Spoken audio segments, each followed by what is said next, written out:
യേശു ഈ ഭൂമിയിലേക്ക് വന്നതിന് ഒരു ലക്ഷ്യമുണ്ടായിരുന്നു. ആരെയും കൊന്ന് യേശു സ്തോത്രം ഒരു മതം സ്ഥാപിച്ചതായിട്ട് എങ്ങും കാണുവാൻ കഴിയുന്നില്ല, എങ്ങും വായിക്കുവാൻ കഴിയുന്നില്ല. എവിടെയെങ്കിലും ഒരു സംഘടന സ്ഥാപിച്ചതായിട്ട് ബൈബിളിൽ നമുക്ക് കാണുവാൻ കഴിയുന്നില്ല.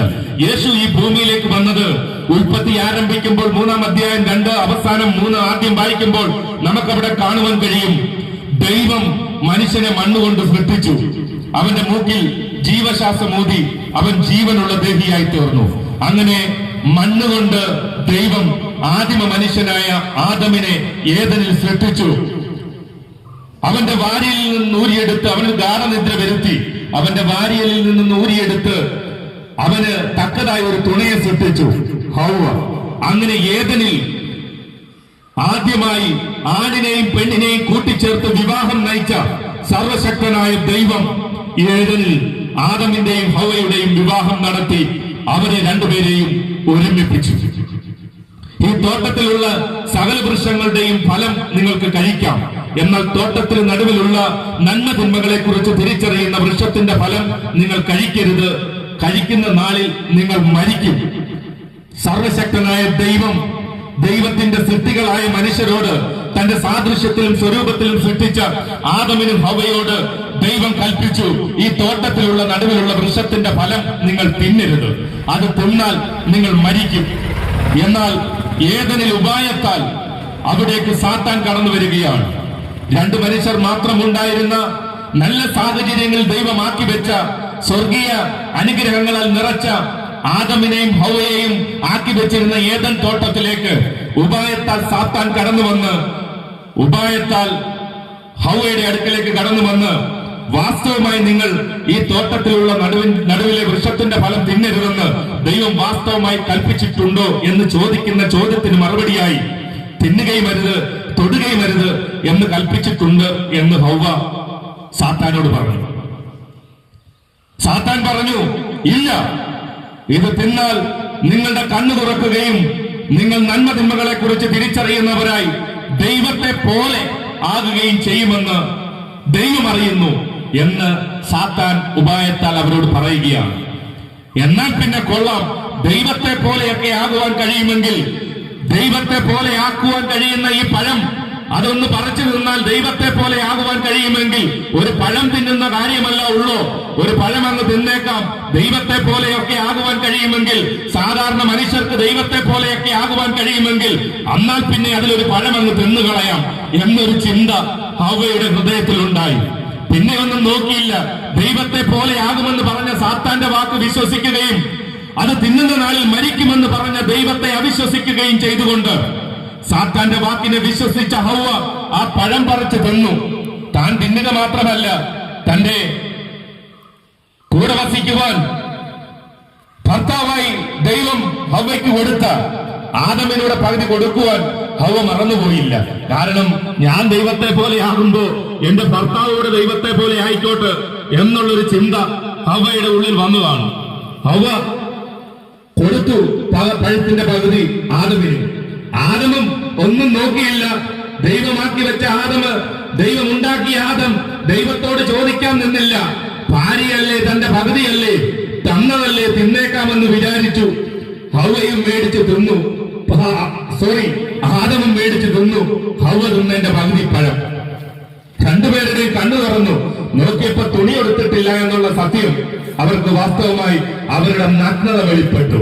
തേജസ്സിന്റെ വസ്ത്രം ധരിപ്പിച്ച് ഏദനിൽ ദൈവത്തിന്റെ തേജസ്സിനാൽ സ്തോത്രം അവരുടെ നഗ്നത മറയ്ക്കപ്പെട്ട ശരീരം അവർക്ക് നഗ്നത തിരിച്ചറിയുവാൻ കഴിയാതെ തമ്മിൽ നാണം തോന്നാതെ ജീവിച്ചിരുന്ന സാഹചര്യത്തിൽ നിന്നും ആ പഴം പറിച്ച് തിന്ന് നാണം കെട്ടവരായി ദൈവത്തിന്റെ സന്നിധിയിൽ നിന്ന് അകന്നു പോകുന്ന നിലവാരത്തിൽ ദൈവത്തെ അവിശ്വസിച്ച സ്തോത്രം ആദമും ഹവ്വയും ദൈവസന്നിധിയിൽ നിന്ന് സാത്താന്റെ വാക്ക് കേട്ട് വഞ്ചിക്കപ്പെട്ട് എന്നേക്കുമായി ദൈവസന്നിധി വിട്ട് അകന്നു പോകുവാൻ ഇടയായി തീർന്നു.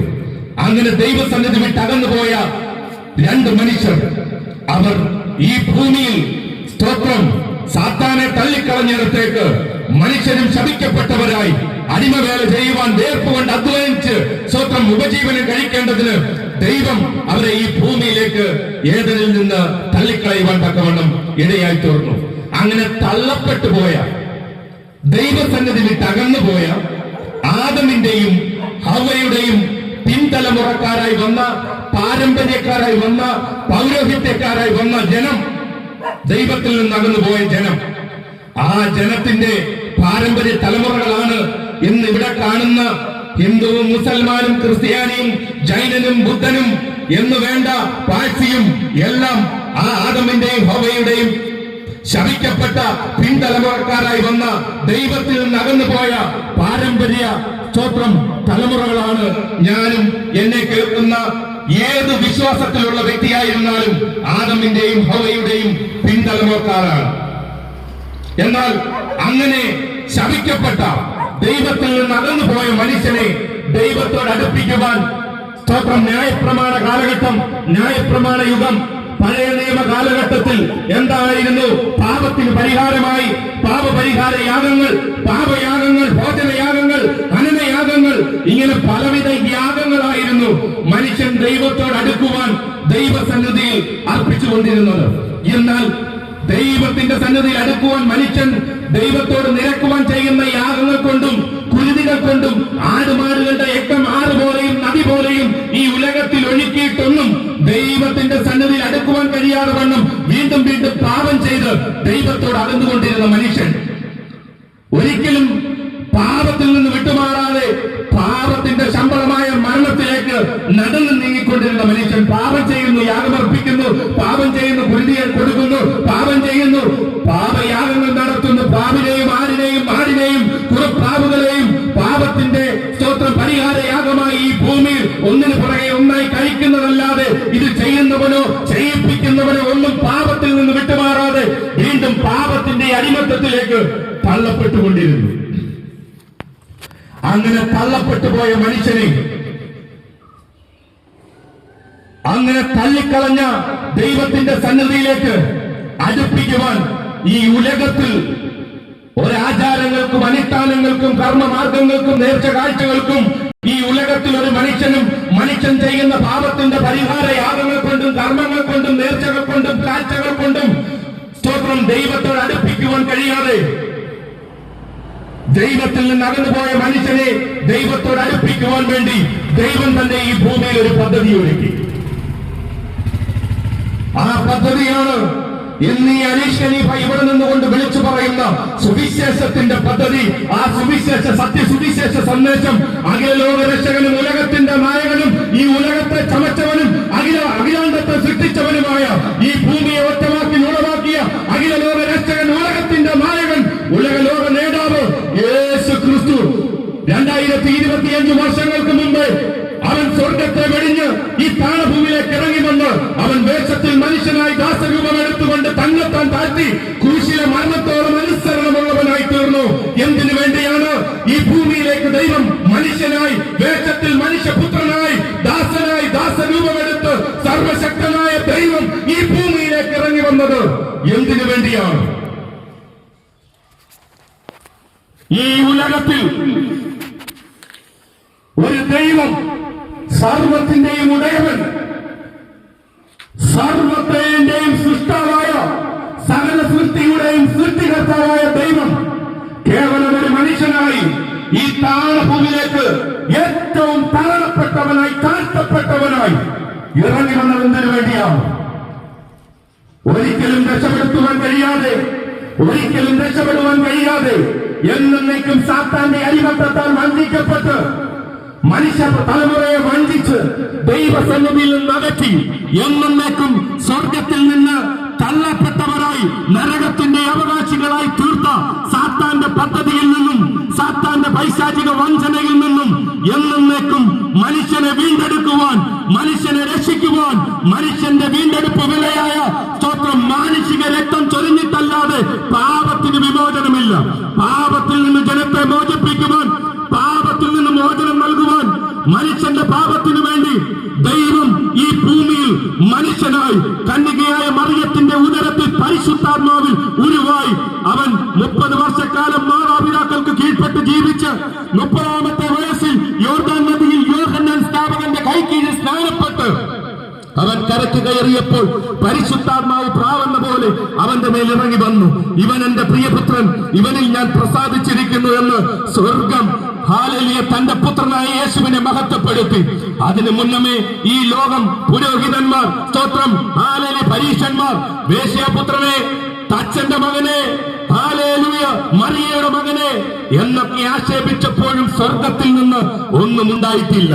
എന്നാൽ സ്വർഗത്തിന്റെ കൽപ്പന പ്രമാണിച്ച് കരയ്ക്ക് കയറിയ പുത്രന്റെ മേൽ പരിശുദ്ധാത്മാവ് പ്രാവുന്ന പോലെ ഇറങ്ങി വന്നു. ഇവൻ എന്റെ പ്രിയപുത്രൻ, ഇവനിൽ ഞാൻ പ്രസാദിച്ചിരിക്കുന്നു. ആരുടെ മകനാ? തച്ചന്റെ മകനെ, സ്തോത്രം, ഹല്ലേലൂയ വേശ്യാപുത്രനെ, ഹല്ലേലൂയ മറിയയുടെ മകനെ എന്ന് കളിയാക്കിയ ലോകത്തിന്റെ മുൻപിൽ സർവശക്തനായ ദൈവം തന്റെ പുത്രനെ മഹത്വപ്പെടുത്തിക്കൊണ്ട് സ്വർഗം സാക്ഷ്യപ്പെടുത്തി. ഇവൻ തച്ചന്റെ മകനല്ല, ഇവൻ വേശ്യയുടെ മകനല്ല, ഇവൻ സ്തോത്രം മറിയയുടെ മകനല്ല, മറിച്ച് ഇവൻ എന്റെ പുത്രൻ, ഇവനിൽ ഞാൻ പ്രസാദിച്ചിരിക്കുന്നു എന്ന് സ്വർഗസ്ഥനായ ദൈവം പുത്രനെ മഹത്വപ്പെടുത്തിക്കൊണ്ട് പുത്രന്റെ നാമം ഈ ഭൂമിയിൽ മഹത്വമെടുക്കുവാൻ തക്കവണ്ണം, പുത്രനിലൂടെ ദൈവം മഹത്വമെടുക്കുവാൻ തക്കവണ്ണം ഇടയായി തീർന്നുകൊണ്ട് സ്വർഗം അരുളി ചെയ്തു, ഇവൻ എന്റെ പ്രിയപുത്രൻ, ഇവൻ എന്റെ പുത്രൻ. ഹല്ലേലൂയ. സ്വർഗം വെളിപ്പെടുത്തി, സ്വർഗം പ്രസാദിച്ച ശുശ്രൂഷ ചെയ്ത് അവൻ സ്നാനമേറ്റ് കരയ്ക്ക് കയറിയപ്പോഴാ 30-ാമത്തെ വയസ്സിൽ യേശു ദൈവകൽപ്പന പ്രമാണിച്ചപ്പോൾ, പിതാവിന്റെ ഇഷ്ടം നിവർത്തിച്ചപ്പോൾ സ്വർഗം, ഹല്ലേലൂയ, അവന് വേണ്ടി സ്വർഗം തുറന്നു. ഹല്ലേലൂയ, ഇവൻ എന്റെ പുത്രനാണ് സ്വർഗം യേശുവിനെ വെളിപ്പെടുത്തുവാൻ. അപ്പൊ സ്വർഗത്തിൽ നിന്ന് സ്വർഗമയച്ച സ്വർഗത്തിന്റെ പുത്രനാണ് യേശു. ഹല്ലേലൂയ. മനുഷ്യനായി ഈ ഭൂമിയിൽ വന്നത് ഹല്ലേലൂയ മനുഷ്യനായതുകൊണ്ടല്ല, മനുഷ്യന്റെ പാപത്തിന്റെ പരിഹാരത്തിന് വേണ്ടി ഈ ഉലകത്തിൽ ഹല്ലേലൂയ സ്വർഗം അവനെ അയച്ചത്, ഹല്ലേലൂയ പുത്രനെ നമുക്ക് ഏൽപ്പിച്ചു തന്നത്, സ്വന്തം പുത്രനെ തകർത്ത് മനുഷ്യരാശിയെ രക്ഷിക്കുവാൻ വേണ്ടിയാണ്.